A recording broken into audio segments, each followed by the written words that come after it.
hoje para conversar sobre esse papo, né, da arte, do papel da arte no mundo neurodivergente, como que ela pode auxiliar no desenvolvimento aí das crianças, adolescentes, até os adultos, eu vou agradecer, assim, por o Sampaio ter aceito vir conversar com a gente sobre esse assunto. Então, primeira coisa, obrigada, Sampaio, por ter aceito. Eu que agradeço. É um prazer conversar com vocês e contar um pouquinho do que eu faço. Então vamos começar por aí já, né, Sampaio? Eu te acompanho há algum tempo nas redes sociais, assim, você é arte terapeuta, né? Sou arte terapeuta. E aí, como que é, então, esse trabalho? Qual o seu trabalho, assim, com as crianças? Qual é o seu público, né? Se é sua criança, adolescente? Como que é? Assim, Tá. explica para todo mundo aí saber. Posso começar assim? Pode. Tá. Como que você foi cair também nessa? Acho que a É, gente pode até começar, né? Tipo, você é professor de artes? Como que chegou nesse... Vamos lá então. A minha relação com a arte começou aos, acho que talvez aos 12, 13 anos de idade. É, Tenho várias histórias sobre arte. Vou contar uma aqui rapidinho, Uhum. só para você entender assim, a paixão desse cara aqui por arte. Seguinte, né? Eu, quando eu passei minha infância no bairro Capão da Imbuia, tá? Faz tempo isso. Daí tinha no bairro um programa da prefeitura, acho que era, que tinha aulas de arte, aulas de pintura no bairro. E eu esperando que tivesse essa aula de pintura no meu bairro, mas não tinha, né? Eu fiquei sabendo que era um programa que ia ter. Daí tinha o que apareceu lá no bairro com uma professora e tal, era uma aula de pintura em pano de prato, tá? Eu tinha 12 anos e daí eu fui correndo, fui um dos primeiros a ficar na fila para me inscrever para pintar pano de prato. Porque eu queria, de qualquer jeito, pintar, gente. O meu sonho era pintar, era desenhar, era escrever quadrinhos, era ilustrar. Daí, quando eu cheguei nessa aula, logicamente, foi o primeiro, a pessoa perguntou, por que você quer pintar pano de prato? Eu falei, eu quero pintar, não importa o quê. Ah, então tá bom. Fizeram a minha matrícula lá no curso, eu fiquei. E daí eu lembro que eu era piada, eu sofria bullying das senhorinhas. Mas hoje eu entendo, né? Que elas falavam assim, meu Deus, o que que um menino que nem você tá fazendo aqui? Você não tem que estar aqui. Você tem que estar desenhando super-herói. Você tem que estar desenhando Turma da Mônica. Eu falava, mas eu quero pintar, não importa o quê. Mas eu não queria pintar pano de prato. Eu não queria isso, mas eu queria era pintar. Então era o que eu tinha na mão, era pintar pano de prato. Daí a coisa vai passando, o tempo vai passando, você vai entendendo, vai aprendendo. Não pintei mais pano de prato. Sempre fui apaixonado por desenho, por pintura. A minha primeira formação é gravura na Escola de Música e Belas Artes do Paraná, aqui, uma instituição que eu tenho muito carinho por ela, que formou grandes mestres, uma escola, uma faculdade de arte muito, muito, muito boa. É, Fiz o primeiro curso lá, fiz minha faculdade, a minha graduação, fiz lá. E nesse tempo, o que acontece?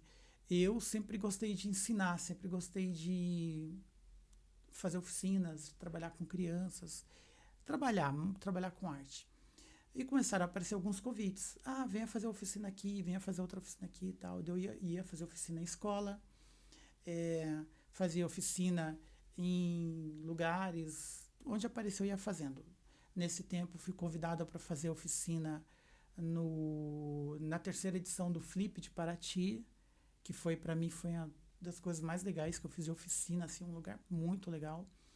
Outra oficina bem legal também que eu recebi um convite para fazer foi uma do Festival de Inverno da Federal, na 11ª edição, que também foi um festival super legal, foi uma oficina super bacana, assim. Foi das melhores, assim, que eu falo, das melhores oficinas que eu fiz.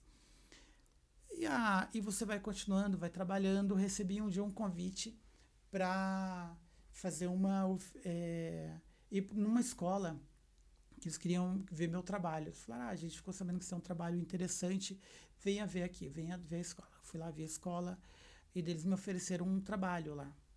Daí eu falei, vamos embora? Adorei e tal.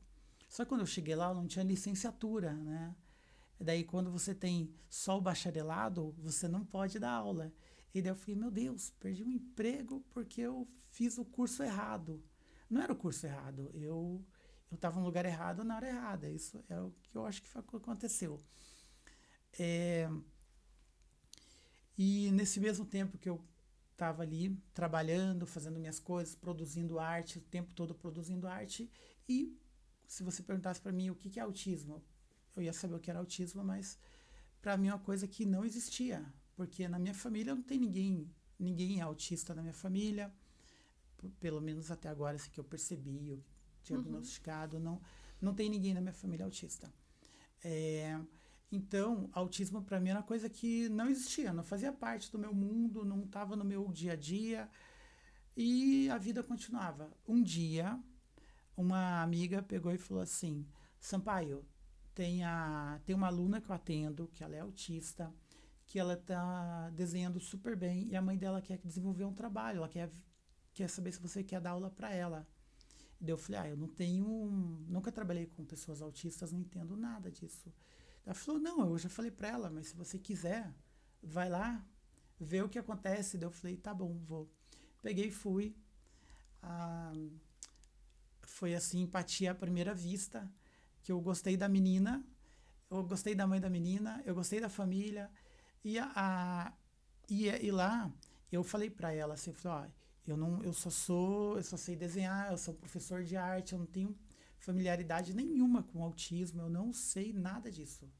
Ela disse assim: não, tudo bem, se você quiser, eu te dou essa chance, se você quer ensinar minha filha a desenhar, se você quiser tentar desenvolver um trabalho de criatividade nela, vamos embora. Eu falei: então vamos. E eu lembro que foi no verão ainda, a gente falou por telefone e tal, daí eu fui na casa da menina, conheci ela, fiz alguns trabalhos assim de aproximação para entender se ela captava, se ela estava entendendo o que eu estava desenhando, né? O que são? Exercícios espelho. Exercício espelho é você fazer, eu faço um desenho, por exemplo, eu faço uma cartola e te entrego. Você vai olhar essa cartola, você vai tentar conectar com a tua criatividade aquela cartola. Você faria o que naquela cartola? Ah, você faz um mágico segurando ela, você faz um coelho saindo dela, sabe? Atividades assim. Eu chamo de exercícios, atividades de espelho, que você consegue captar ali uma essência e captar o que a pessoa tá, se você tá na sintonia ou não com você. Deu certo, comecei a trabalhar com essa menina e comecei a me sentir cada dia mais desafiado, né? O que me move é desafio. Quando a coisa tá assim muito facinho, assim, que parece que eu cheguei ali, eu falei: não, vamos mais, vamos além, né? E comecei a desenvolver um trabalho com essa menina. O tempo vai passando, ela ganhou uma vez a gente trabalhou junto, orientei, ela conseguiu, ela fez a capa do livro, a capa de uma revista que foi a capa da revista de primavera da escola dela. Nesse momento, as atenções começaram a se focar nela. Falei: nossa, olha como ela está desenvolvendo. E eu também, eu comecei a perceber: nossa, o trabalho que eu estou fazendo com ela tá dando certo. O que eu faço agora? Daí eu fiquei pensando, né? Daí começou a aparecer mais convites. Ah, você é o professor da fulana? Sim, sou eu. Daí alguns pais, algumas mães: venha dar aula para o meu filho é autista. Ah, venha dar aula para o meu filho quer conhecer teu trabalho. Ah, a psicóloga falou do seu trabalho. E eu: gente, o que eu faço? Eu não entendo nada disso. Eu só entendo dessa menina, que não é entender do autismo. Eu entendo como eu faço ela ter um momento feliz naquela aula. E daí eu falei: não é só isso, vamos atrás. Voltei para a faculdade, daí achei que precisava mais, daí eu fui fazer fiz uma pós em educação especial e inclusão. Depois eu fiz uma outra pós em neuroaprendizagem. Comecei no ano passado e esse ano ainda estou continuando uma formação chamada QASPS, que é a formação para análise do comportamento aplicado. E estou estudando todo dia. Todo dia eu estudo e eu vou atrás para tentar entender como a gente trabalha o universo autista, entendeu? Até quando você falou, olha, eu conheci o universo dessa menina, né? Aham. Porque tem aquela frase que a gente fala muito dentro do autismo, que é, se você conhece um autista, você conhece um autista e não um autismo. Porque Aham. cada autista é diferente do outro. Seja nos níveis de suporte, mesmo que sejam, todo mundo é nível de suporte 1. Mas dentro desse nível de suporte 1, cada um vai ter uma especificidade, né? Uma especificidade ali. E vai precisar de um determinado manejo ali para a questão que ele tem, que precisa de mais suporte, assim. Então é bem legal quando você fala, né? Tipo, fui aprendendo. Que Aham. provavelmente você foi tendo outros que foram te desafiando e você foi, opa, não sei, não, é diferente dela, né? Tem várias histórias que já aconteceram comigo, assim, de eu sair da casa do aluno, assim, tipo, arrasado, assim, eu falei, gente, que eu fiz, né? Nossa, eu não estudei para isso, sabe? Aquele dia que você sai, assim, arrasado. Teve um dia que eu cheguei na casa de um aluno, daí o aluno falou assim, eu não quero fazer aula com você. Daí eu falei, por quê? Ele assim, porque eu não quero, eu não gosto de você. Eu falei, sério? Você não gosta de mim, cara? Mas a gente está trabalhando há tanto tempo, a gente estamos se dando bem, fazendo coisas legais. Ele, não, eu não quero, eu quero que você vá embora da minha casa e nunca mais volte aqui. Daí você fala, nossa, é sério? Sério, daí abre a porta, vai embora. Daí eu falei, gente, o que eu fiz, né? Não fiz nada. Daí no outro dia, daí a mãe do E aí aluno você foi embora. foi embora. Eu fui embora sem entender nada. Esse aluno estava passando pela fase da adolescência, né? Daí você já vai mapeando, porque quando você é pai, né? Você adquire um negócio ali, uma atualização, você recebe uma atualização que você consegue perceber um pouco mais o que acontece com esses jovens, né? Com as crianças ali. E, e, o, e uma criança dessa ali, você via que ele estava tendo é, chegando na Uma transição, adolescência, né? uma transição, não estava fácil. E eu fui a bola da vez. Fui descarregado, levei toda aquela carga ali, saí arrasado e nunca mais quero ter aula com você, que não sei o quê. Daí no dia seguinte a mãe dele me ligou. Pelo amor de Deus, professor Sampaio, vim aqui de novo, não é pessoal e tal. Daí eu falei, não, eu te entendo. Você não tá chateado? Não, não tô chateado, não. Amanhã eu tô na sua casa, então tá bom. Daí chega lá, quando abri a porta, assim, o aluno tava ajoelhado, assim, professor, por favor, professor, nunca mais vá embora da minha casa. Às vezes eu falo as coisas, mas eu não quero que aconteça. Daí você começa a entender também. E é bem isso que você falou. Você conhece um aluno autista que é aquele aluno, né? Então, e uma coisa que eu sempre falo, cada, cada aluno, autista ou não, é único. Você não pode, na sala de aula, ali chegar e você tratar todo mundo igual. Lógico, eu entendo que um professor, numa sala de aula, ele tem ali tem horário, ele tem um currículo para dar, ele tem que cumprir uma série de coisas. Mas aquele professor que consegue tratar os outros olhando nos olhos, eu acho que é o cara que descobriu a fórmula, entendeu? Eu acho que teve uma vez que aconteceu comigo ano retrasado, uma turma de 16 adolescentes. Eu adoro trabalhar com adolescentes, que eu acho assim que é uma fase, gente, que é uma fase difícil para eles. Eles estão se descobrindo em tudo, né? É, E até nessa questão, o que que eu quero da vida, o que que... E é bonito isso, na é verdade. bonito isso. Daí você fica pensando assim, ó, imagina se eu chego para um adolescente desse, qualquer adolescente, e falo assim, cara, você não presta para nada. O que você está fazendo aqui, né? Sabe, esse tipo de coisa, você Sei. destrói um adolescente, você acaba com ele ali, já era. O, e foi engraçado um dia nessa aula, que a gente estava fazendo uma aula recortando papel, assim. E daí com essa turma, por exemplo, o que eu gostava de trabalhar com eles era recortar papel, colar, fazer coisas, sujar, assim, fazer aquela bagunça de ateliê de arte mesmo, né? Que não é, às vezes não é o que você consegue fazer, você vai trabalhar com um aluno neurodivergente, você tem que tomar cuidado porque ele quer fazer arte, Ele quer pintar, mas ele não quer sujar o dedo de cola, não quer sujar a mão, tem que botar luva, tem que estender um pano aqui, sabe? O aluno tem que estar isolado. Tem gente que tem essa rigidez, que ele quer fazer, mas não quer sentir. É que tem as questões sensoriais ali também que vão interferir muito para eles, exatamente. Né? Então, o que eu consigo tolerar, né? Às vezes é muito rápido esse momento que ele consegue pegar na tinta, mas, tipo, deu. Sai correndo, quero lavar minha mão, quero lavar minha mão. E engraçado que para quem não vê isso, para quem não tem esse mínimo dessa percepção, vai olhar aquele aluno e falar assim, nossa, que frescura, gente. O piá não pode pegar em tinta? Ah, não pode nada, sabe? Tem gente que não entende isso. E o que acontece? Quando você sabe um pouquinho, eles têm que estar sempre instruindo o colega de trabalho, falando, né?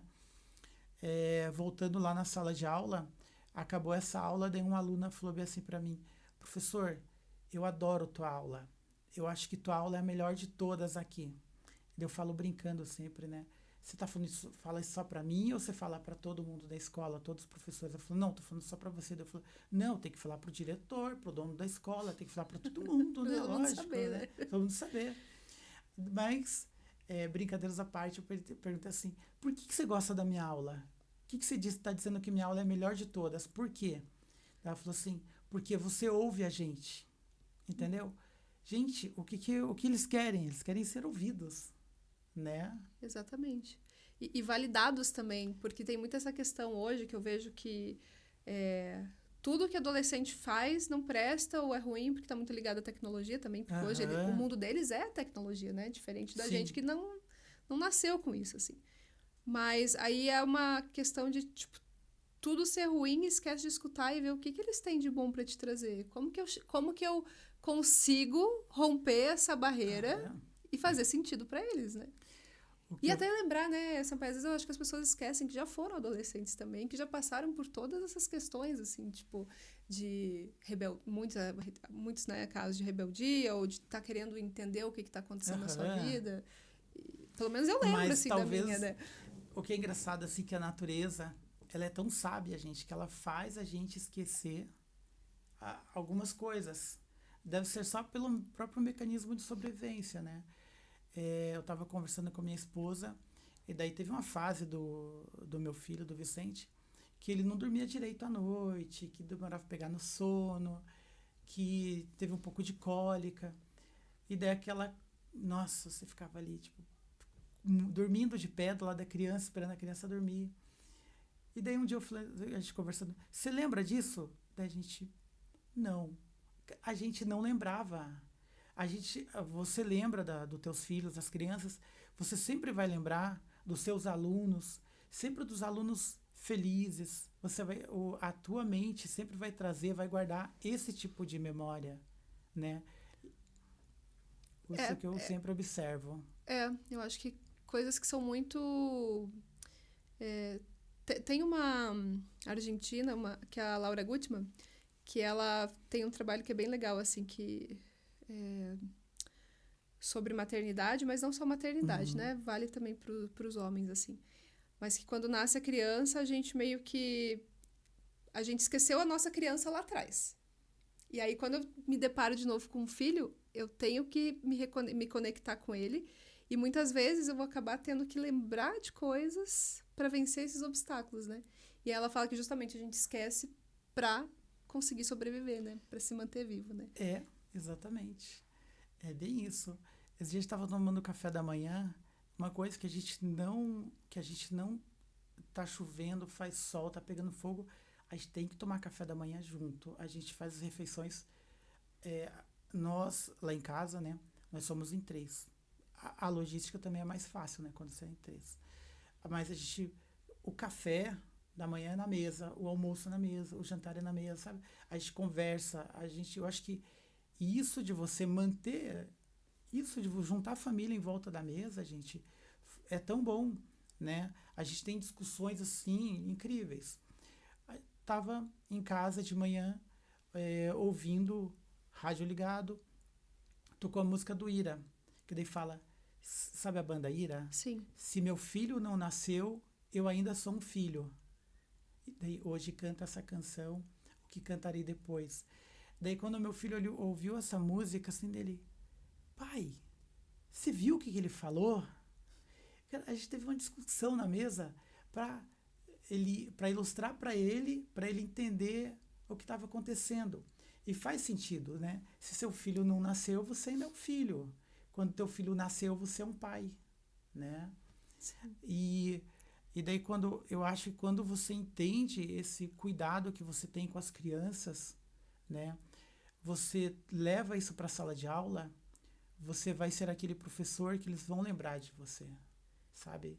Eu lembro até hoje de todos os professores que eu tinha, os que eu tive, os que me olhavam no olho, os que me ouviam, os que prestavam atenção em mim. Tinha professor assim, que eles percebiam que eu era desligado, e eu gostava era de desenhar e de pintar. E daí eles falavam assim, ó, vamos fazer um cartaz aqui para a escola, vamos. Eu me sentia muito útil fazendo um cartaz para a escola. Às vezes aquele cartaz não servir para nada, sabe? Siga em frente, desse jeito, sei lá, uma coisa bem aleatória. Mas quando eu via que alguns professores prestavam atenção em mim, que você sabia que você estava sendo observado, você vai se esforçar, você vai retribuir aquilo. Quando você atende um aluno, eu penso isso na educação especial também, que acontece. Quando você atende um aluno e o aluno é só mais um, é só um produto, o que acontece, né, gente? É o que acontece aí que você vê por aí. Esse descaso, você vê crianças que não vão desenvolver. Essa questão também do professor, eu acho que ela é bem complexa, né? A gente pode abrir, assim, é bem complexo. E eu também tenho licenciatura. E já dei aula, hoje não mais, mas já dei aula para 44 crianças em uma sala. Aula de artes visuais. Uhum. E eu lembro que eu falo, eu nunca mais vou fazer isso.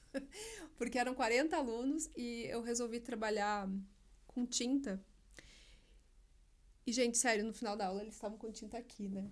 Tipo, no braço, em tudo, assim. Eles adoraram e tal. Mas, assim, você fica meio... Porque não tinha nenhum suporte, era só eu dentro daquela sala com 40 alunos para você fazer. Eu imagino. E não é uma sala de artes que muitos colégios, colégios particulares você vê, tem uma sala de artes, então as crianças saem, é outra estrutura. Não, escola pública é ali na carteira, você né, faz o grupo ali e tal. E eu não lembro de ter nenhum aluno nessa fase, tipo, vamos pensar, quase 20 anos atrás, eu não tinha nenhum aluno neurodivergente na minha turma. Hoje é bem comum a gente ver pelo menos 2, 3 alunos neurodivergentes por turma. Só que a gente, muitas vezes, esse professor, ele continua não tendo um professor de apoio. Essa criança, muitas vezes, demora muito para conseguir um AT ali, né? Para ajudar um atendente educacional junto ali. Então, esse professor também, eu acho que, por mais que a gente tem que pensar, né, como que a gente chega nesse equilíbrio, assim. Porque esse professor, por mais que ele tente, muitas vezes ele não consegue porque ele tá sozinho, sabe? Não é culpa dele, né? Assim, claro que alguns não têm, a gente, né, não podemos, alguns não têm a boa vontade, alguns não têm o preparo, e muitas vezes tem essa boa vontade, e por mais que tenham o preparo, não tem condições porque estão sozinhos numa sala lotada. Daí você imagina assim, dá para criar uma cena visual, ou você cuida de 3 ali, atenção total em 3, e deixa lá 37 soltos, né? Daí o que o cara vai optar, esse professor? Se ele não conseguir incluir, que vai ser bem difícil, sem apoio, ele vai fazer tipo, os 3, vamos junto, né? Mas não vai ser fácil, a gente sabe disso, né? Esse negócio de trabalhar com vários alunos na sala fazendo arte é bem engraçado. Pode não parecer assim, né, aqui, mas eu adoro uma piada, assim, eu sou um cara assim que eu não posso ver uma piada quicando, que eu sempre estou chutando, né? Teve uma vez que estava na sala de aula e daí eu fui dar atividade, daí a gente pintava nessa sala, pegava uns azulejinhos assim, botava a tinta, entregava o pincel a alunos adolescentes. Daí você fala assim, pessoal, essa aqui é a tinta guache, pincel, usam não pode passar na pele, não pode sujar a roupa, se você botar na roupa, a roupa vai manchar, sabe assim, é um, é, a informação assim tem que ser para todos, assim, detalhada, assim, faz de conta que a pessoa nunca viu aquilo na vida, você dá aquela explicação bem certinha, tudo que não pode fazer. Tá. Deu dando a explicação, falando, daí duas meninas chegaram, se começaram a se pintar, né? E eu falando, eu vendo que elas não estavam nem aí. Elas pegando a tinta e pintando o braço. Elas fizeram assim, cada uma fez uma luva. É exatamente o que eles fizeram. Até o cotovelo, laranja. E daí eu dando a explicação, e eu vendo as meninas ali, duas, no mundo delas, com as mãos laranjas. Daí eu falei, pessoal, tem a coisa mais importante, essa tinta é altamente tóxica, porque se vocês botarem ela na pele, a pele de vocês vai ficar toda vermelha e pode fazer feridas graves, né? É bem sério isso. Então tentem usar só o pincel. Daí quando eu falei isso, era brincadeira, né? As duas olharam para mim assim, arregalaram um olhão, ficaram, meu Deus, professor, e agora? Daí eu falei, vai lavar essa mão, né, gente? Elas foram correndo, lavaram a mão. Professor, minha mão vai ficar vermelha? Eu falei, não, era brincadeira, só para você prestar atenção e não passar tinta na mão, né, gente? Não é pintura na mão, pintura do corpo, não é nada.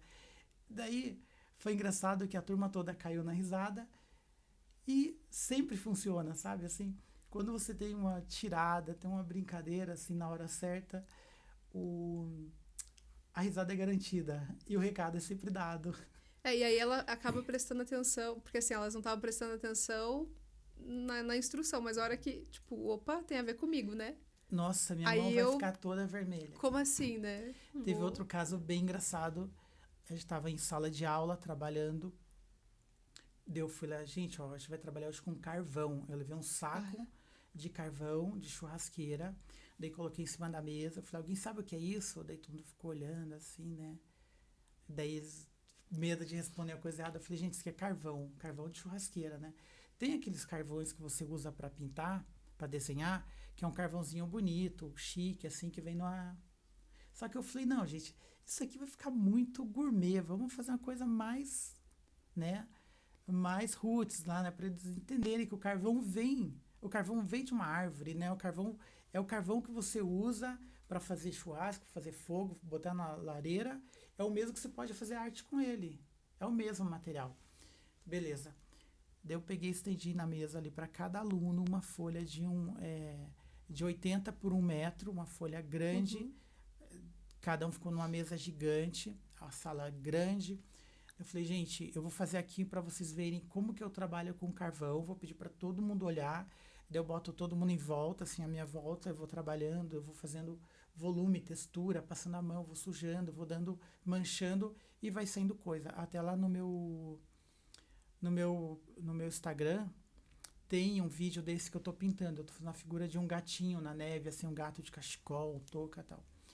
Foi um processo semelhante àquele. Daí eu lembro que a aula, todo mundo entendeu a explicação, uma aula começou a correr, todo mundo trabalhou, foi bem legal, bonito de ver. Mas um aluno, ele estava assim, não estava focado na minha aula, ele estava viajando mesmo, e, tipo, rindo com os colegas, brincando.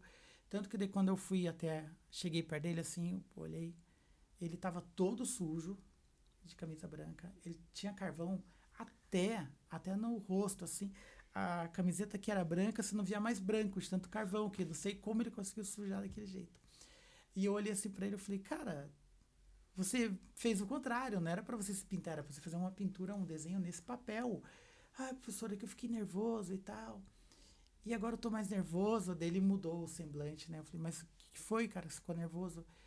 É que eu tô olhando aqui minha camiseta branca, minha camiseta é nova, minha mãe vai me matar. Daí eu falei, cara, eu também acho que ela vai te matar, cara, porque você foi o único que conseguiu se sujar inteiro, né? O que eu faço, professor? Daí eu falei, bom, cara, já que é o último dia, então, da tua vida, faz uma arte bem bonita aqui nesse papel para deixar de recordação. O que você acha? Ele olhou pra mim, ele começou a dar risada. Ele foi lá e falou, vou fazer. Ele fez um desenho que ficou muito legal. Ele fez acho que era um gato preto, uma coisa assim. Daí depois, na aula seguinte, encontrei ele. E aí, tô vendo que está tudo bem, não aconteceu nada. Ele, Não, professor, minha mãe disse para eu nunca mais sujar a roupa daquele jeito e participar mais da tua aula. Eu falei, ah, cara, que bom, que legal. Acho que é desse jeito, né, que a gente tem que ir fazendo. Sim. Eu vejo que muitas vezes a gente não tem paciência e repreende por coisas que não precisam, sabe? Que a gente pode chamar a atenção sem brigar, Sim, e trazer aquela criança, a atenção dela para aquilo que você está fazendo, né? sim, Porque quando, no seu caso, você vai até a casa das pessoas que querem trabalho de artes. exatamente. Aí numa escola, assim como tem gente que não gosta de matemática, tem gente que não gosta de português, tem gente que não gosta de artes.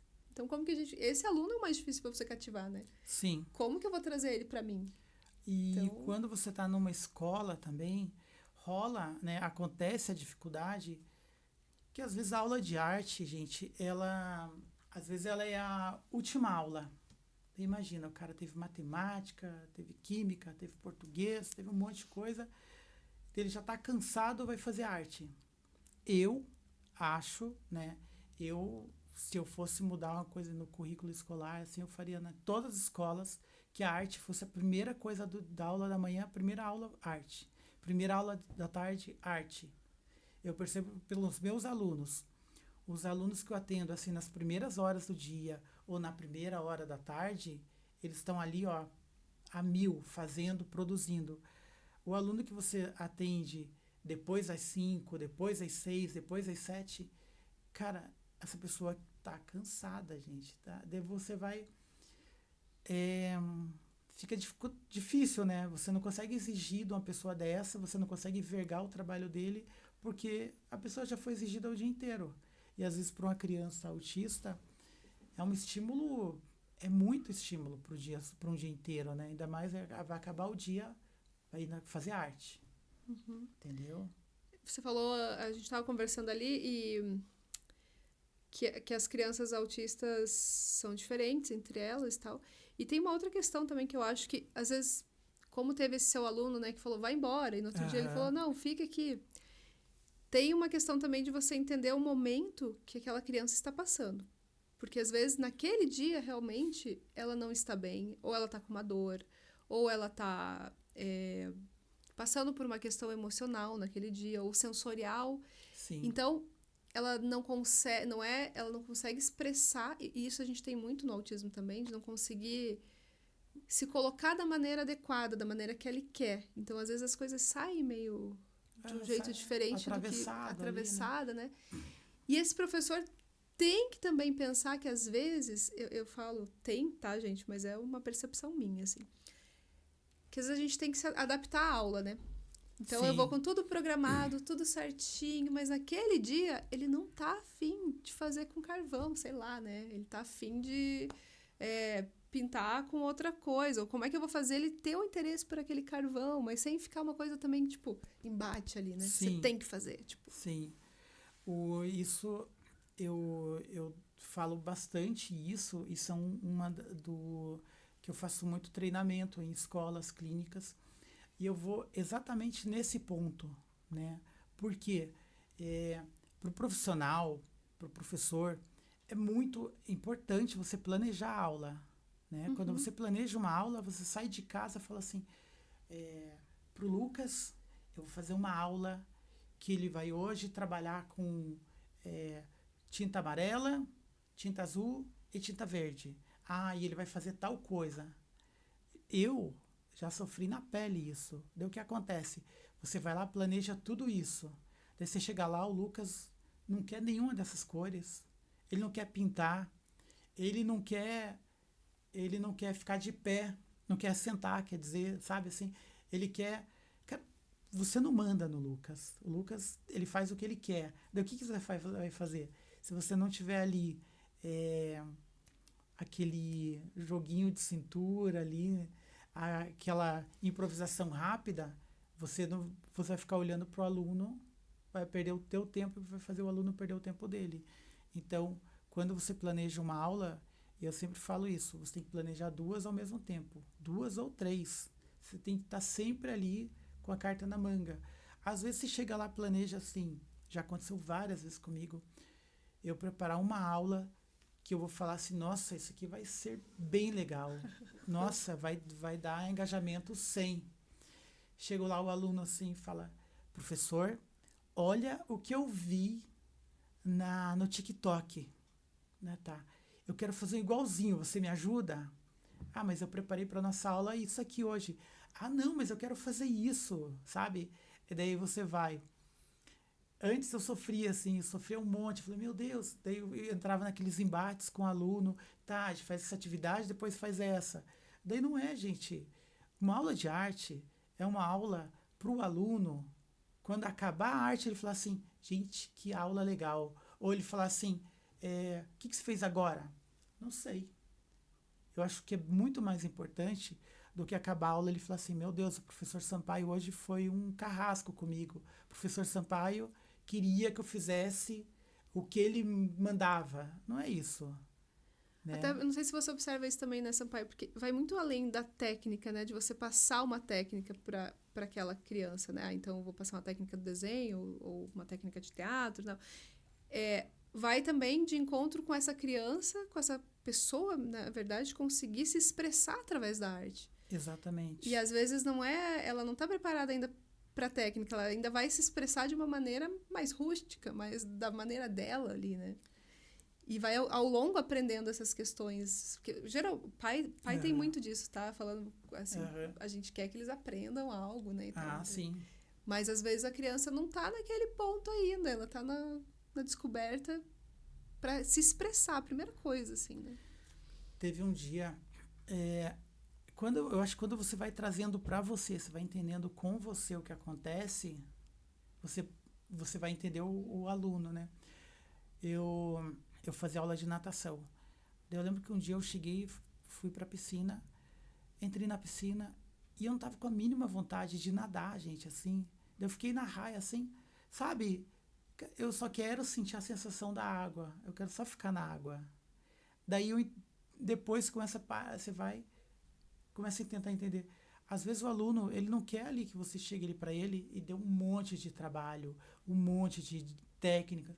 Às vezes o aluno só quer ficar fazendo risquinho e conversando, sabe? Às vezes o aluno quer que você ajude na lição de casa dele.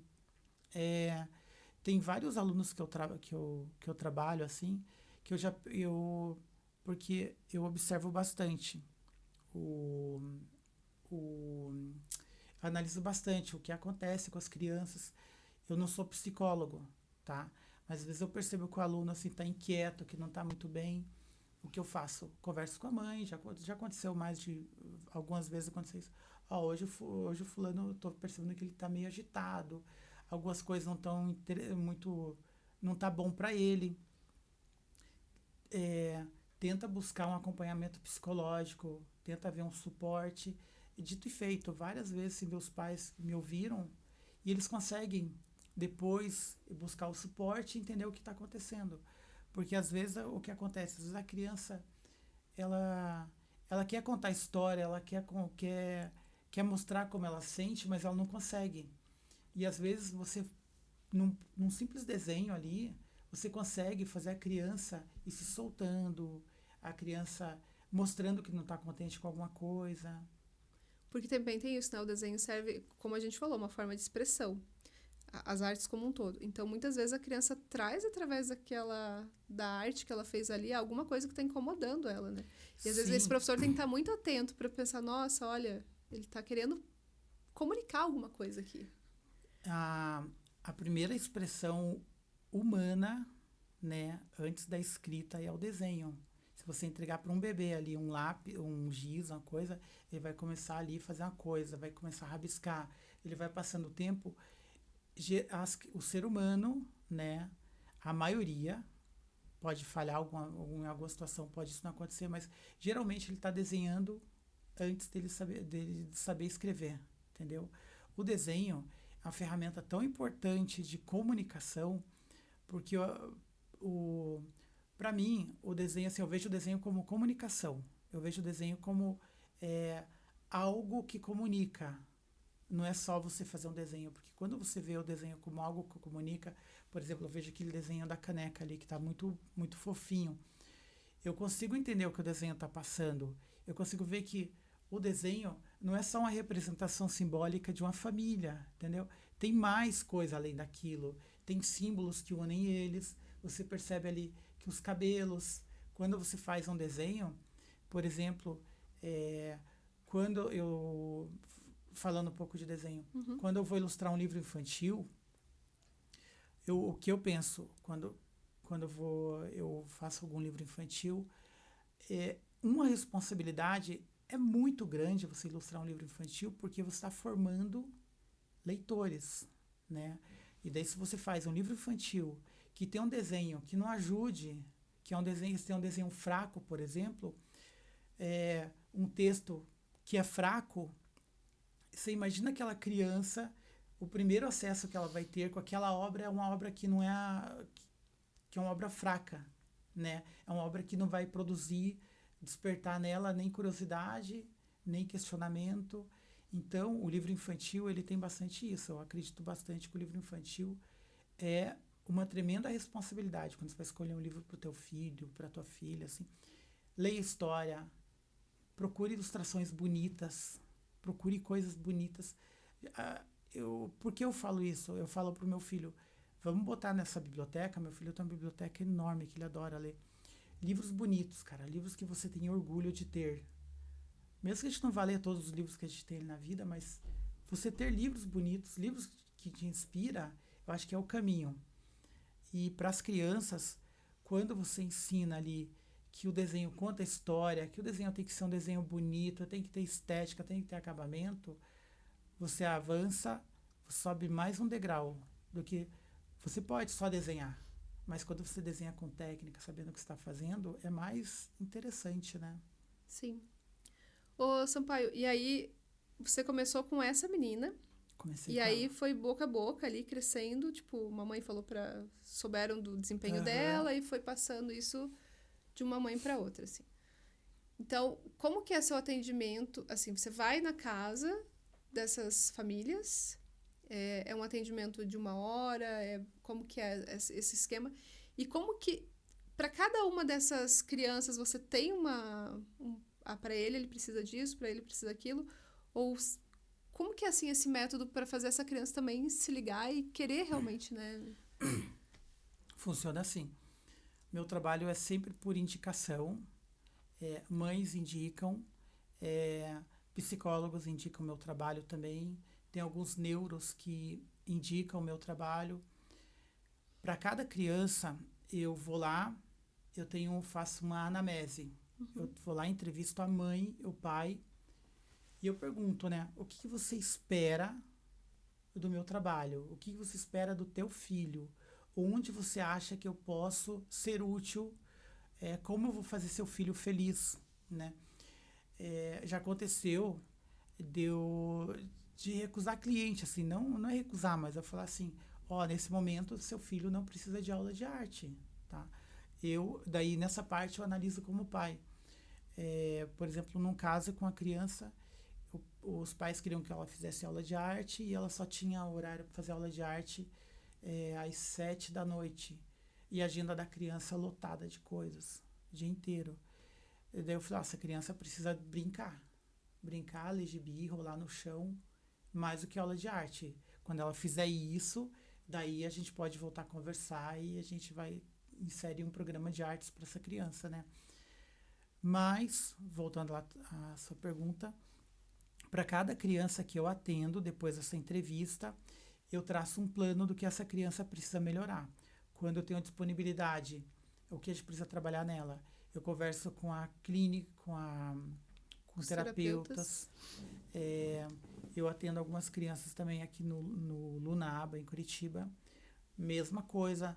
Daí lá no Luna tem um supervisor que ele analisa teu trabalho, ele olha, vamos trabalhar com esse aluno, vamos trabalhar mais para cá, mais para lá, vamos inserir mais, vamos tirar menos. Funciona desse jeito, assim. Eu nunca trabalho por conta, sozinho, porque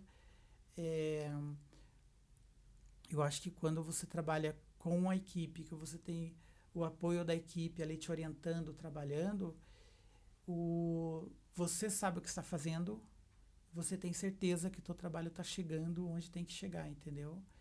Porque só fazer por conta, se eu fosse só trabalhar por conta, vou lá, vou dar aula de arte para essa criança. Eu ia ser um professor de arte que vai na casa da criança. E não é isso, né? E você pega, assim, você falou, essa criança precisa de outras coisas e não a arte agora, por exemplo. Uhum. Você pega crianças que elas não querem estar ali mesmo, mas o Uhum. pai, tipo, quer que elas estejam ali. Mas aí você encontra essa resistência, assim, também, e como que é também trabalhar com essa criança que muitas vezes, se for o caso, tá? Uhum. Mas essa criança que, tipo, ela não gosta muito daquilo, mas tá ali porque é uma forma de ser estimulada, né? Uhum. Assim, é, já aconteceram várias coisas. Por exemplo, uma vez eu fui chamado para dar aula para uma menina. Cheguei na casa dessa menina e ela não queria fazer aula de arte de jeito nenhum. Ela falou assim: a terapeuta disse que eu tenho que fazer aula de arte, mas eu não gosto, eu gosto de música.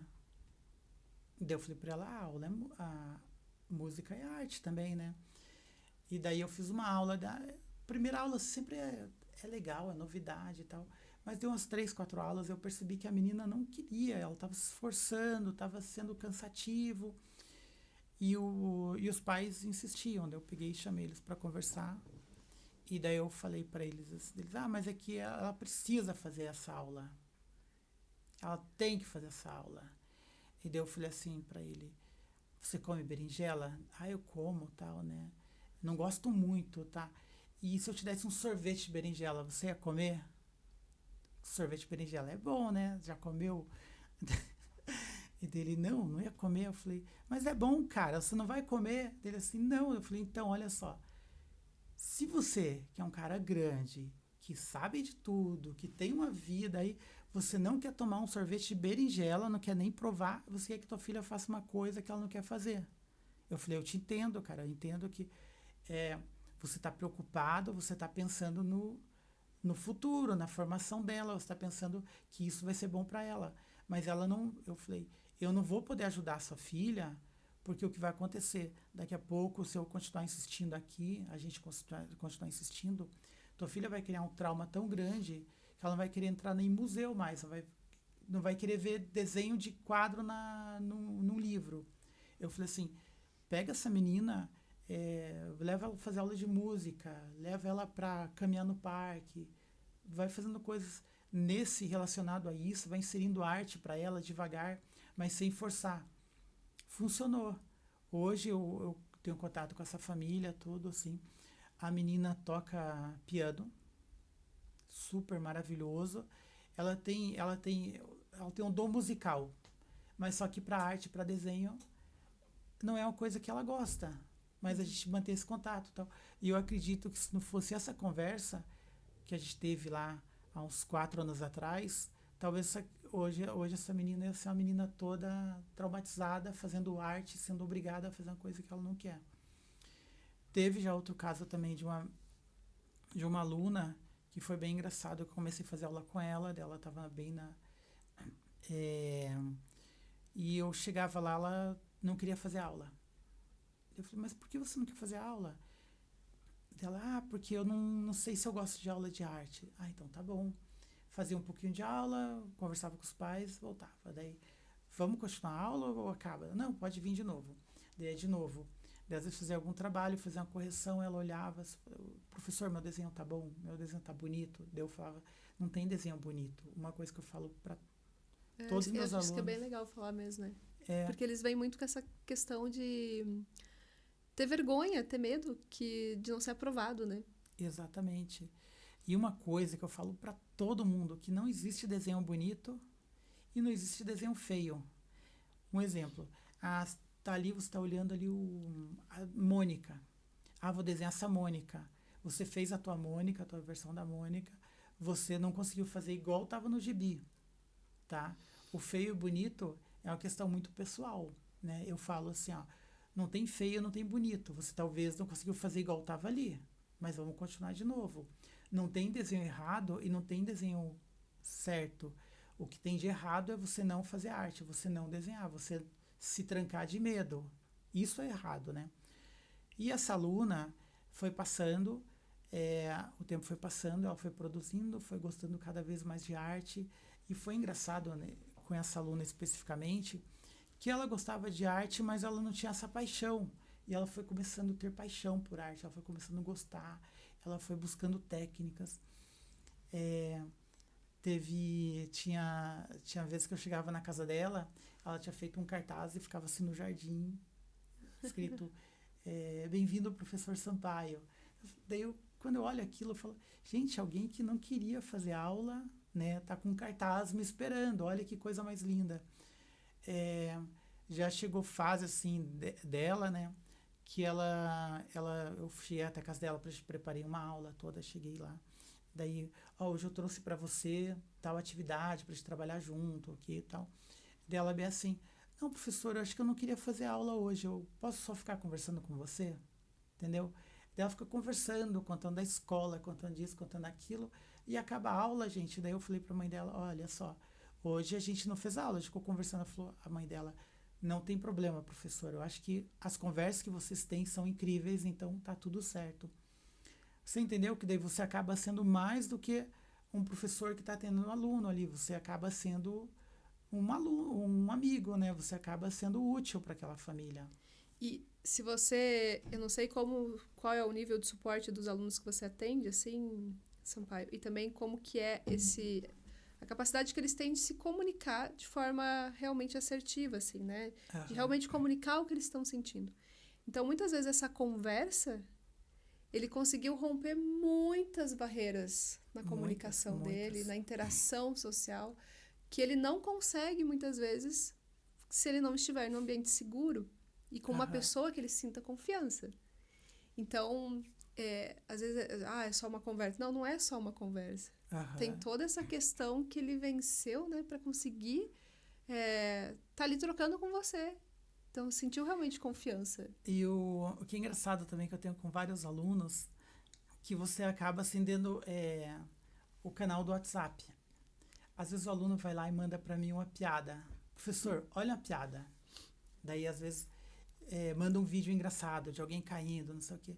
E daí, nesse canal, eu sempre comunico com os pais, daí, não tem problema, né? Podem mandar piada pro outro e tal. E é engraçado que o humor não é uma característica do autista, de pessoas autistas, né? E dos meus vários alunos que eu tenho, todos, ou praticamente todos, têm essa veia do humor, assim, saltada, digamos. Eu tenho uma aluna que ela manda para mim, às vezes ela manda vídeo, quando eu falar aqui, a galera já vai saber quem que é. Ela manda vídeos engraçados. Outro dia, era Halloween, acho que foi Halloween. Cheguei na casa dela, toquei o interfone, abri, subi. Quando abro a porta, ela tava assim, a mesa, ela sempre deixa a mesa preparada, que a gente vai trabalhar assim, a gente trabalha na mesa de jantar na sala. Ela tava deitada assim com a cabeça, olho branco, uma poça de sangue na boca, em cima do papel, assim, né? Quando eu olho aquilo, meu Deus, assim, eu quase tive um treco ali. Eu falei, meu Deus do céu, eu já imaginei, assim, a cena seguinte, eu dando depoimento para a polícia, falando o que aconteceu, né? E daí eu não consegui falar nada, assim, quando eu encostei nela, assim, ela falou, caiu na pegadinha, né? Nossa, gente, eu quase passei mal aquele dia. Eu falei, porra, mas que pegadinha, né? Hollywoodiana, assim, você tem que me avisar que você vai fazer uma pegadinha para eu não acreditar tanto que é desse jeito, né? 1º de abril, ela sempre tem umas pegadinhas incríveis. Às vezes ela chega assim e fala, professor, aprendi uma piada nova, vê se você entende. Ela fala, vê se você entende para mim. Eu falei, pô, gente, eu acho que você despertar isso nas pessoas é tão engraçado, assim, você não espera, né? Sim. E acho que a gente nem chegou a falar muito, assim, de... Você atende autistas ou você também atende pessoas neurodivergentes mais amplamente, assim, né? Então, TDAH, uma criança com altas habilidades... Ou você realmente se especializou só no público autista? E Primeiro acho que essa pergunta, eu já lembro do que eu vou te perguntar depois. Atualmente, a maioria dos meus alunos, eu tenho alunos neurodivergentes, tenho alunos atípicos, típicos, é, a maioria são autistas, Uhum. tá? Eu já trabalhei com síndrome de Down, já trabalhei com altas habilidades, às vezes tá junto, assim, né? Mas Sim. é, até agora, assim, bem pouco, assim. Não tanto quanto eu gostaria, né? Uhum. E, mas acho que o que mais me aparece, assim, os casos que mais chegam para mim é autismo mesmo. Uhum. E você, dentro do autismo também, é, qualquer nível de suporte você já trabalhou? Ou tem. Já trabalhei com todos os níveis, É. mas eu te digo que o nível um de suporte é bem tranquilo de trabalhar, né? Lógico, exige que você conheça um pouco a pessoa. Nível 2 3 tem gente que trabalha com arte que não atende alunos 2 e 3, né? Devido assim, a algumas dificuldades, talvez. Mas eu acho que todo mundo, usando arte, você vai ensinar, eles vão aprender, cada um no seu tempo. Às vezes, um aluno 2 ou 3 vai demorar um pouco mais para entender aquilo, mas ele vai entender, né? Às vezes um aluno desse, um aluno 2 ou 3, você talvez não vá transformar um aluno desse, esse não é o meu trabalho, mas vamos fazer um exemplo, transformar um aluno desse num Picasso, né? Uhum. Mas através de exercícios de arte, através do o simples fato de você botar ali as tintas, o aluno vai entender que tal cor, com o amarelo misturado com o azul vai ficar verde, sabe? Ele vai entender as misturas. Ele vai entender que ele não vai pegar um pincel sujo e colocar na tinta limpa, sabe? São pequenos passos. É, o, a caminhada é um pouco mais longa, mas a gente vai chegar em um lugar. Você Uhum. vai conseguir ensinar habilidades, você vai conseguir ensinar várias coisas para esse aluno, né? Eu trabalho teatro com as crianças e adolescentes também neurodivergentes. E eu sempre falo assim que a pegada é diferente, né? Uhum, Então eu consigo realmente ensinar pro nível 2 e pro nível 3 também. Eu consigo trabalhar. Só que não vai ser pode ser até o mesmo exercício, só que para chegar naquele o resultado vai ser diferente e o processo vai ser diferente. Então, eu acho que exatamente. a arte ela consegue atingir todas as pessoas, todas, né? Sim, sim, Sem querer falar, tá, né, tá puxando pro nosso lado, assim, mas não é, porque ela é uma forma de expressar, de se expressar, de comunicar alguma coisa. Então, se você também sair um pouco desse parâmetro que a gente tem do que é bonito e do que é feio, né, e que aham, a gente consegue fazer grandes é, evoluções, assim, e não se prender, tipo, não, isso não dá pra fazer, sabe? exatamente.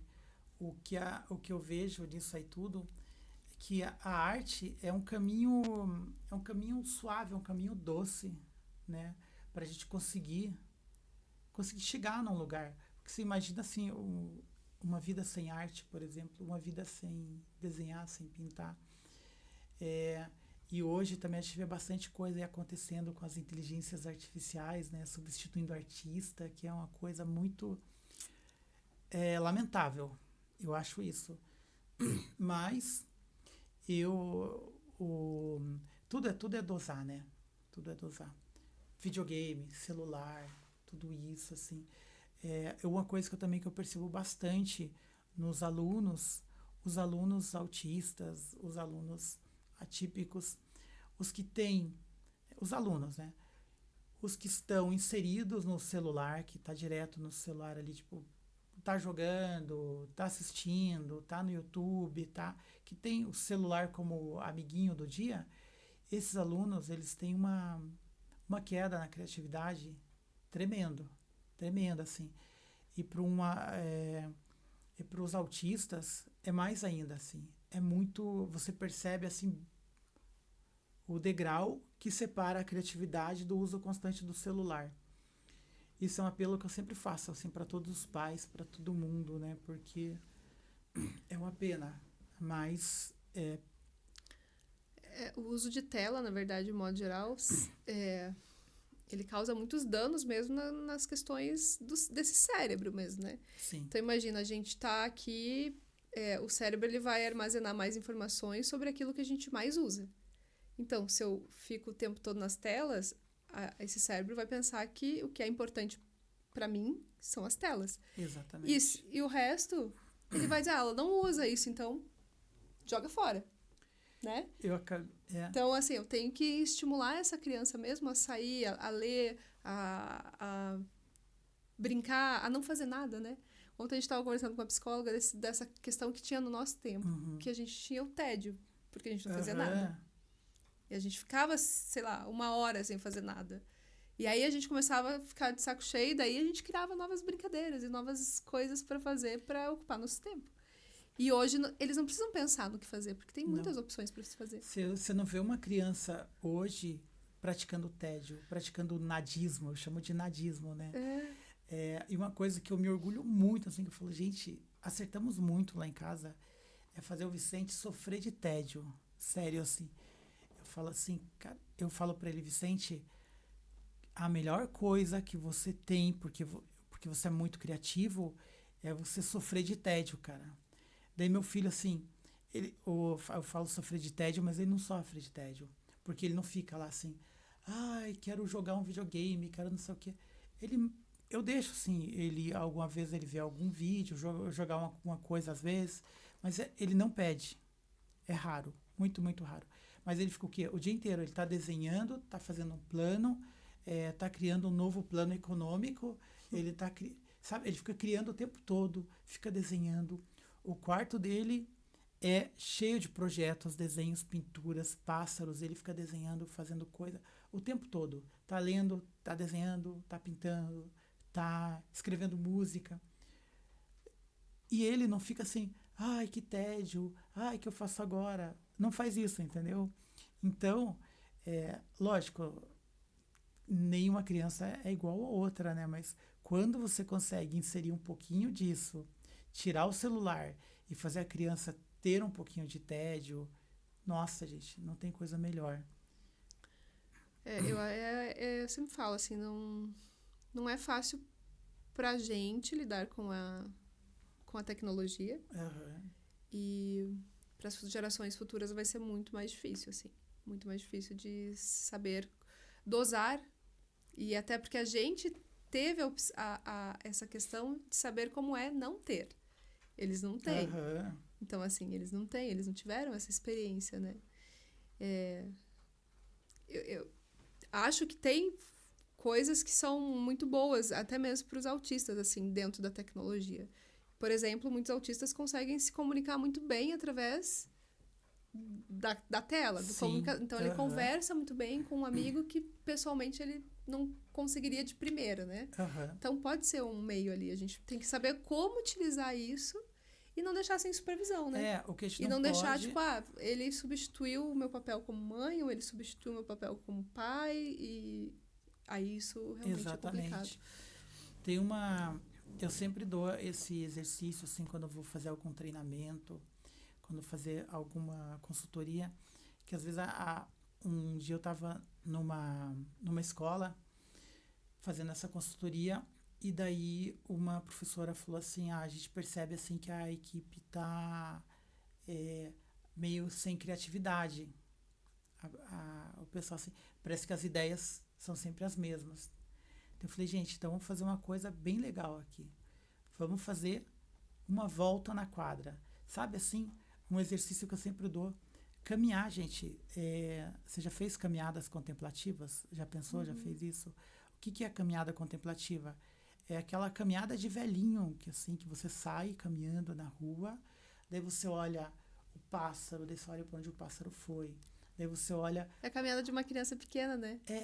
Porque ela pega a florzinha, daí ela te mostra, daí ela... Tudo é curioso. Se você olhar uma criança, né? Olhar uma criança caminhando, uma criança no parque, uma criança fazendo coisa, é exatamente isso. né? E o que a gente ali, como pai, como mãe, a gente fica fazendo? Vamos, puxando a criança. Uhum. Mas a criança quer curtir, ela quer olhar aquilo, né? Como essa folha aqui é vermelha, aquela outra azul, é outra verde, né? E a gente, o tempo vai passando, a gente vai ficando grande, as responsabilidades vão aumentando e isso vai ficando lá atrás, né? Daí quando você vê alguém criativo, você fala assim, meu Deus, como que esse fulano é tão criativo? Mas o que é? Ele não perdeu aquela visão de criança ali, ele observa, ele olha passarinho, ele repara na cor dos carros, sabe? É, acho que quando você dá essa desacelerada, é, você consegue ser mais criativo. Uma caminhada, assim, aquela caminhada normal ali, ter a curiosidade de uma criança, que te estimula a criatividade, sabe? É, pegar um papel ali, imagina assim, pegar um papel e desenhar sem sentido, sabe? Ficar rabiscando, assim, rabiscando. Isso é ótimo, assim, é quase uma meditação. Que quando você está fazendo uma coisa assim para você, uma coisa que eu não estou fazendo isso para ganhar dinheiro, eu não estou fazendo isso para mudar o mundo, eu não estou fazendo isso para nada, eu estou fazendo isso para eu respirar devagar, entendeu? Acho que é isso aqui. Sim. Sabe, eu tava pensando assim, né, Sampaio? A gente falou ali no. Já falou nesse ponto ali do que é bonito, do que é feio e tal. Eu já notei, assim, em algumas aulas que algumas crianças têm. Elas ficam muito presas para desenhar, por quê? Porque o colega do lado, por exemplo, desenha maravilhosamente bem. E aí vem essa coisa de me comparar com o outro. E aí, como professor, às vezes, também, esse professor, ele elogia muito aquele que fez aquele desenho. Tipo, nossa, que maravilha mesmo, né? E aí, a outra criança pega aquilo mais ainda, né? Nossa, o meu não vai estar naquele nível. Então, tem mais uma trava ali, né? Sim. E aí, quando você trabalha individualmente, você não tem essa comparação com com a pessoa do lado, né? Então, assim, não tem um colega aqui comigo fazendo. Não. Então, você nota que isso também deixa essa criança um pouco mais solta, mais leve, para realmente não ter medo, assim, né? De o que o outro é melhor, o que vai pensar. Acontece, e já aconteceu comigo também, né? O que acontece? Assim, ó, quando era criança, estudava, né, e tal, eu era baixinho, magrinho, usava um óculos fundo de garrafa, né? Pronto, já estava preparado para o bullying ali, né? Tipo, eu tinha todas as características para ser o cara que ia receber o bullying. Só que eu desenhava. Daí na sala eu era o esquisito da turma, mas eu desenhava, assim. E eu sempre, uma coisa assim, que eu acho engraçado, todo desenho que eu olho, até hoje, todo desenho que eu tenho isso comigo, que eu faço, eu falo assim, eu poderia ter feito melhor. Eu sempre tento, é minha isso, eu quero sempre fazer melhor. Porque uma coisa assim, que eu acho, sempre pensei nisso, sempre quando olho alguma ilustração, desenho antigo, por exemplo, desenho do Charles Schulz, do Snoopy, desenho do Ziraldo, você vê que eles têm um traço assim bonito, aquele traço tremido, sabe? Aquele traço, se você prestar atenção, Kelly, você não vai conseguir comprar esse traço, você não vai ter ele para vender, você não pode encomendar, não vai chegar para você. Aquele traço, aquele tipo de desenho, você só vai conseguir depois de mais de 50 anos desenhando, entendeu? O dia que eu tiver um traço assim, que alguém vai olhar assim, puxa, esse aqui é um traço do Sampaio, entendeu? Eu falo assim, cheguei no lugar que eu estava querendo. Mas enquanto isso, né, vamos trabalhando, é todo dia. E voltando lá na escola, eu lembro que eu desenhava, daí isso de eu desenhar na escola enquanto era o baixinho de óculos, me livrou várias vezes a cara, assim. Porque o que acontecia? Todo mundo da turma queria que eu colocar na turma para desenhar com eles. Ah, tem um trabalho, vai ter ilustração. Ah, o Sampaio fica na nossa equipe. Sabe, assim, é uma coisa... O desenho, de certa forma, ele te dá um lugar. Ele te bota num lugar na sala de aula, tá? Daí o que acontece? Agora, essa história aconteceu semelhante com um aluno meu. Autista, desenhava, mas ele não não chamava atenção na sala. Era um aluno normal, tal. E se sentia isolado. Daí ele falou para mim, o que você faz, tal, né? Daí ele falou, às vezes no recreio eu vou para a biblioteca, às vezes no recreio eu fico sentado no banco. E daí eu pensando, pô, como esse cara pode se inserir, né? Daí eu lembrei da minha história. E daí eu falei para ele assim, vamos então começar a desenhar em bloco. Eu não falei para ele qual que era o plano, né? Então eu pedi para a mãe dele comprar um bloco grande com folhas que não fossem destacáveis. E daí ele ia fazendo. Daí teve um dia que eu pedi para ele desenhar na escola dele. Cara, leva esse bloco na escola e desenha tal coisa que eu sei que tem lá. Eu tinha pirado na história, assim. Acho que era uma árvore, que eu passei um dia na frente e vi que tinha uma árvore.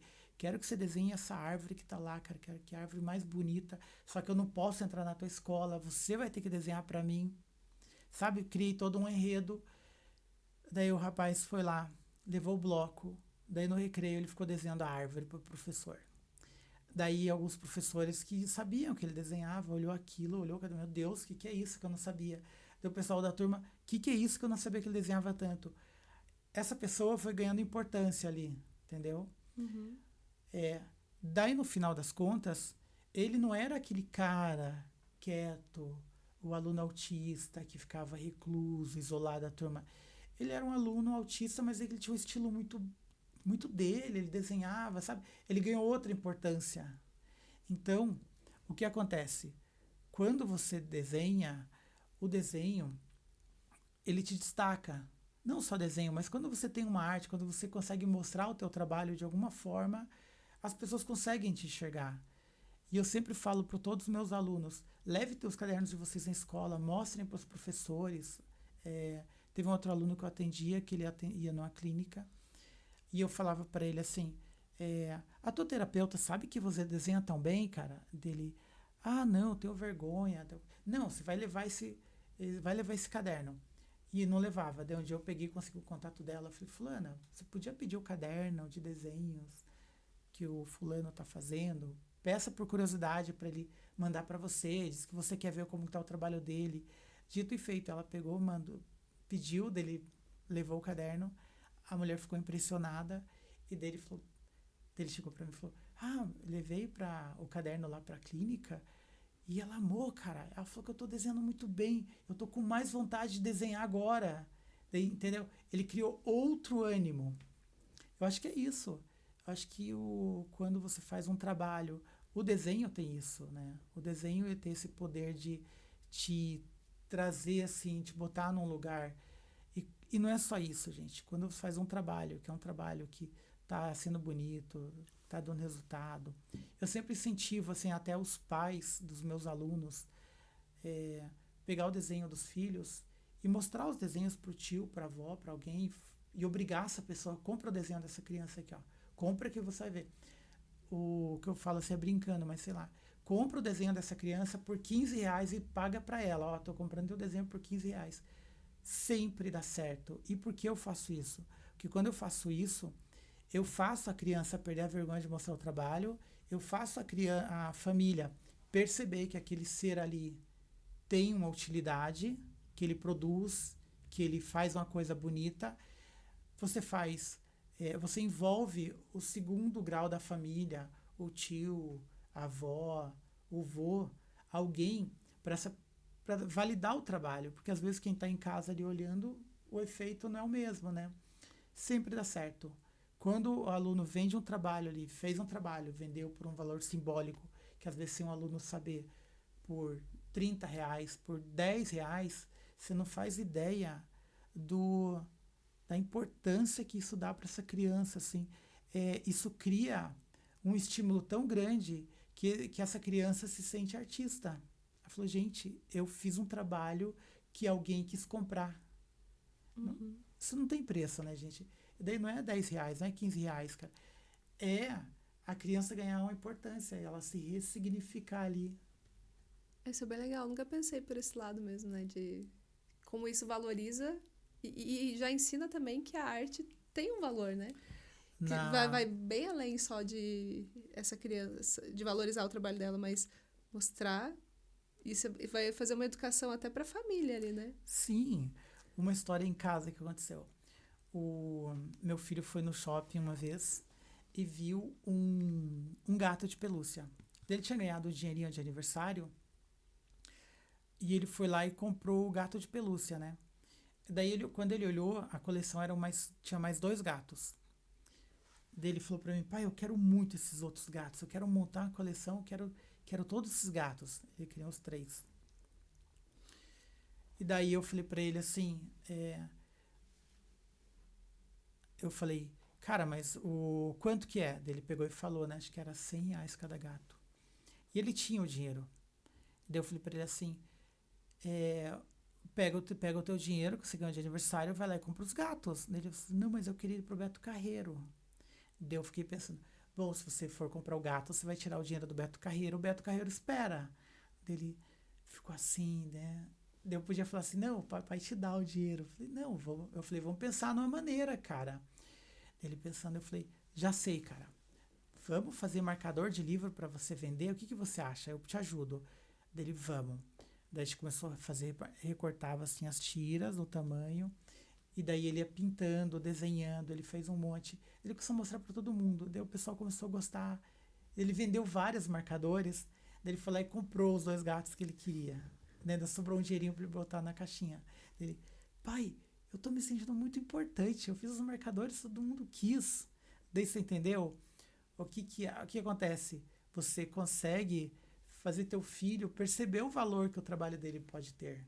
Exatamente. Né? Você ensinou várias coisas para ele ali, né? Várias, em questão de consumismo, em questão de Sim. valor do trabalho dele, daí que o trabalho artístico também tem que ser valorizado. Exatamente. Tem que ser valorizado, né? Desde cedo.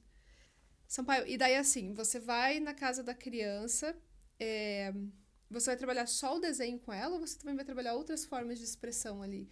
Porque às vezes vai ter uma criança que vai gostar mais de uma, tipo, né, da pintura, outra com lápis, outra, sei lá, de escultura, não sei o que você trabalha exatamente.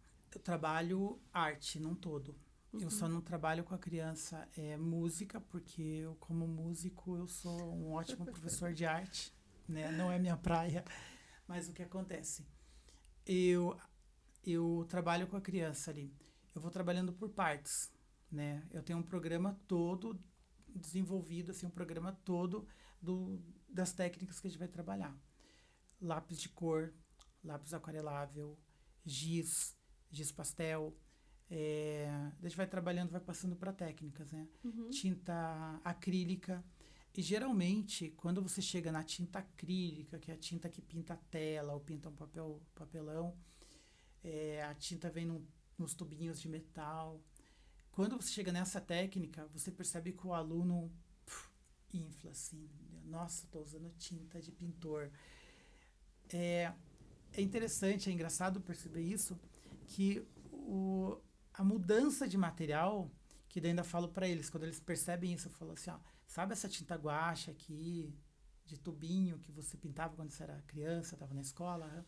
Isso aqui você não usa mais. Agora você usa isso aqui, ó, você chegou num outro patamar de artista, né? Mesmo que o aluno que eu trabalhe com ele, o aprendiz, a intenção dele não é virar artista e minha intenção também não é fazer a pessoa virar artista, porque a pessoa só vai virar artista se ela quiser, né? A minha intenção, o meu foco é desenvolver essa criança, esse jovem através da arte. E daí, para isso, a gente vai usar técnicas diversas, né? Às vezes, vai usar ali as tintas, como eu falei. Algumas tintas eu evito usar até por causa, por exemplo, tinta óleo.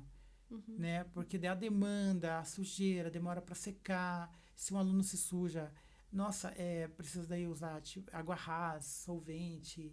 E também tem a questão de alergia, tem que pensar em tudo isso. Eu gosto também bastante de usar argila, né? Argila, cerâmica, papel machê, recorte. Eu acho que recorte, gente, assim, eu adoro inserir no contexto, coisa que todo professor de arte, assim, adora. Inserir um trabalho de algum artista junto com recorte. Por exemplo, vai trabalhar matisse, tesoura, cola e papel colorido. Nossa, você faz coisas maravilhosas. Outro trabalho que nós fizemos com ele, recortamos vários papéis coloridos, eu já fiz em sala de aula, vários papéis coloridos e representamos uma imagem que é um gato no aquário. Porque esse trabalho ele tinha 1,80 m. Por que eu vou pensar assim num trabalho desse nível de detalhamento, com bastante mão de obra? Porque você consegue envolver uma turma inteira. Assim, quando você está trabalhando em turma, né, com classe de aula, acho que quando você consegue envolver a turma toda num trabalho, todo mundo se sente dono daquela obra e cada um vai dar o melhor. Mas daí quando eu trabalho individualmente com cada aluno, eu vou testando qual técnica aquele aluno vai se dando melhor, qual ele vai se sentindo mais feliz, qual que vai fazendo ele se sentir melhor. E às vezes a gente ancora nessa técnica para depois de muito tempo ir para outra, mas a gente vai trabalhando todas. Mas eu sempre dou preferência, é o aluno que escolhe a técnica que ele vai mais se identificar e a gente vai trabalhar mais nessa técnica. Bem legal, Sampaio. Queria agora que você deixasse assim, uma mensagem para os pais. A gente falou basicamente aqui mesmo de desenvolvimento dessa criança atípica, né? Não só da criança atípica, a arte vai auxiliar todo mundo. Mas que falasse para esse pai qual a importância mesmo, assim, resumidamente, assim, né? Pra gente dar... que a arte vai fazer no desenvolvimento dessa criança, né? Se eu for falar, assim, a importância da arte, talvez que meio, digamos assim, vendendo o meu peixe, tá? Uhum. Mas para você entender a importância da arte na vida de uma criança, na sua vida, é só você imaginar assim, ó, pense por um segundo, o que seria de você sem filme, sem ilustração? Pense o que seria da sua vida sem televisão, sabe? Porque se você olhar, você respira arte o tempo todo. Você acorda respirando arte, você vai dormir respirando arte. É o conteúdo que você consome na internet, o livro que você lê, tudo que você tem na tua mão, onde você passa, um artista pensou. A cadeira que está sentado foi desenhado por um cara que pensou, que estudou arte. Então, a arte, a gente não dá a importância que ela merece, mas a arte é tão importante quanto respirar, né? E daí quando você vê que o trabalho de arte, a arte consegue desenvolver uma criança, quando você vê que a arte tem poder de desenvolver comunidades, quando você insere arte em comunidades carentes, por exemplo, você afasta o crime daquele lugar, né? Quando você insere arte ali bem aleatório, sei lá, você vai numa parede e faz um grafite ali, quando você vê aquele grafite bonito, alguém estudou para fazer aquilo, né? E o cara que arriscar aquela parede ali, ele não vai, porque ele vai respeitar, opa, aqui tem um grafite, não importa, né? Então, a arte tem esse lugar, a cultura tem esse lugar, assim, acho que só tinha que ser mais vista um pouco, né? A gente está caminhando, eu acho. Tá. Né? Esse tipo de trabalho que a gente faz, eu acho que ajuda a trazer conscientização, porque a gente está levando para as crianças, né? E vão formar aí novas gerações e vão levar isso. Que eu acho que a importância é a gente estimular nossos filhos, nossos alunos a consumirem arte. E terem esse olhar, assim, que é um produto como qualquer outro e que aquilo me faz bem, né? Exatamente. Que aquilo faz bem. A importância da arte, gente, ela é fundamental, né? Eu percebo, assim, que quando você insere arte, de alguma forma, por exemplo, tem meu filho, um exemplo bem de casa, assim, ele não estava desenvolvendo assim tão bem em matemática como a gente queria que ele desenvolvesse, né? E alguém falou pra gente bem assim, minha filha fez aula de música e foi super bem. E eu já tinha ouvido falar isso, fui pesquisar. E daí, realmente, quando você estuda música, você desenvolve o seu lado do cérebro que vai trabalhar matemática, né? Você vai desenvolver lateralidade, você vai criar um monte de conexões ali, né? Naquele cérebrozinho, assim. E a gente levou o Vicente para trabalhar com uma super música, assim, uma mulher que tem um trabalho incrível. Eu posso falar o nome dela? Pode. A Andresa Prosdóximo, que ela é do grupo Fato. Pensa numa pessoa também que é assim sensível, que ela entende o que a criança precisa. E o Vicente começou a fazer aula com ela, aula corporal. E daí eu fiquei pensando, gente, desculpa falar, mas eu falo assim do lado de pai, né? Como que a aula de música corporal vai fazer meu filho ir melhorar na escola? Mas a gente acredita. E não deu assim. Ele começou a melhorar. Ele tá sonoro, assim, ele não conseguia cantar, bater palma e dançar ao mesmo tempo. Hoje ele liga o rádio e começa a dançar sozinho no meio da sala. Ele, sabe assim, as aulas que ele teve com ela estão fazendo uma transformação tão grande nessa criança e que é visível. Você consegue perceber que ele tem ritmo agora, que ele dança, ele se expressa, ele faz música com o corpo. Quando você vê que uma criança, através de uma forma de arte, se desenvolveu, ele preencheu aquela lacuna que ele precisava, eu acho que aí você entende que a arte funciona, né? Talvez a arte não funcione tão rápido quanto você tomar um remédio ali, tá com a dor no braço, uma dor muscular, tomou um Dorflex. Não é isso, não é desse jeito que funciona. Mas a arte vai funcionando, né? A arte cada dia mais vai melhorando aquilo. Vai transformando a pessoa, né? Vai transformando. Outra coisa que só para encerrar, eu acho que até no dia dessa edição ir pro ar, o meu livro já vai estar pronto, tá? Eu tô finalizando agora um livro que é um livro para pais e mães e profissionais de saúde. É um livro guia. Sabe o manual ali quando você compra um carro, que você tem o manual das revisões, o que você tem que fazer? É um livro para te orientar nesse sentido, assim, o que você faz quando você descobre o diagnóstico, quando você tem um diagnóstico de autismo. O que você faz? Qual a primeira coisa que você tem que fazer? O que você vai fazer? Como você vai buscar seus direitos? Quais os profissionais que você vai atrás? Quais as terapias serão melhores indicadas para o seu filho, tá? Daí depois a gente fala sobre ele. Depois você me manda também, a gente coloca o link aqui embaixo na descrição, que vai estar... que aí as pessoas acessam também, quem quiser entrar em contato com o Sampaio, quem quiser, tipo, quero uma aula pro meu filho, eu quero uma mentoria, né? Tipo, essas questões, professores e tudo mais. Vou deixar todas as redes sociais aqui, tá? E aí vocês podem acessar ali embaixo. Então, Sampaio, obrigada. Eu que agradeço. Tá? E é isso, pessoal. Quero agradecer para quem ficou com a gente aqui até o final. Sigam o Sampaio, sigam também nosso canal, compartilhem esse vídeo com outras pessoas. E até semana que vem.